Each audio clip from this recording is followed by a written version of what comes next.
গরমের বাঁধাকপি এইভাবে রান্না করে নিলে এক থালা ভাত অনায়াসেই উঠে যাবে। নমস্কার বন্ধুরা।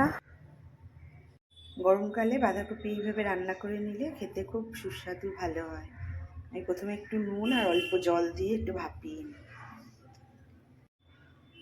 একটা গন্ধ হয়, সেই গন্ধটা তাহলে কেটে যাবে। আলুগুলো নুন হলুদ দিয়ে ভেজে নেব।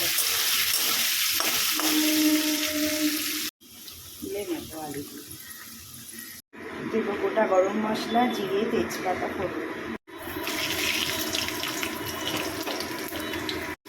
দিয়ে দিলাম রসুন।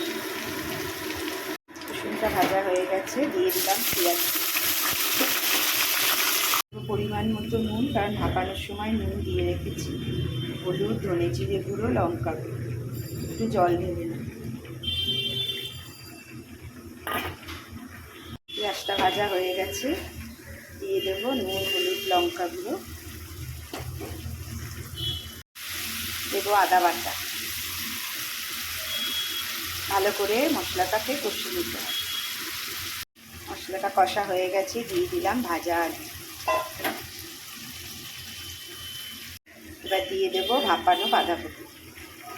এইভাবে বাঁধাকপি করলে গরমের দিনেও তো একই রকম খাবার, পটল আর ভালো লাগে না। এইভাবে করে নিলে বাঁধাকপি খেতে খুব টেস্টি, একদম বিয়ে বাড়ির মতো খেতে হয়। বাঁধাকপিটা কষা হয়ে গেছে, দিয়ে দেবো মশলা দেওয়া জলটা। একটু ঢাকা দিয়ে রেখে দেবো।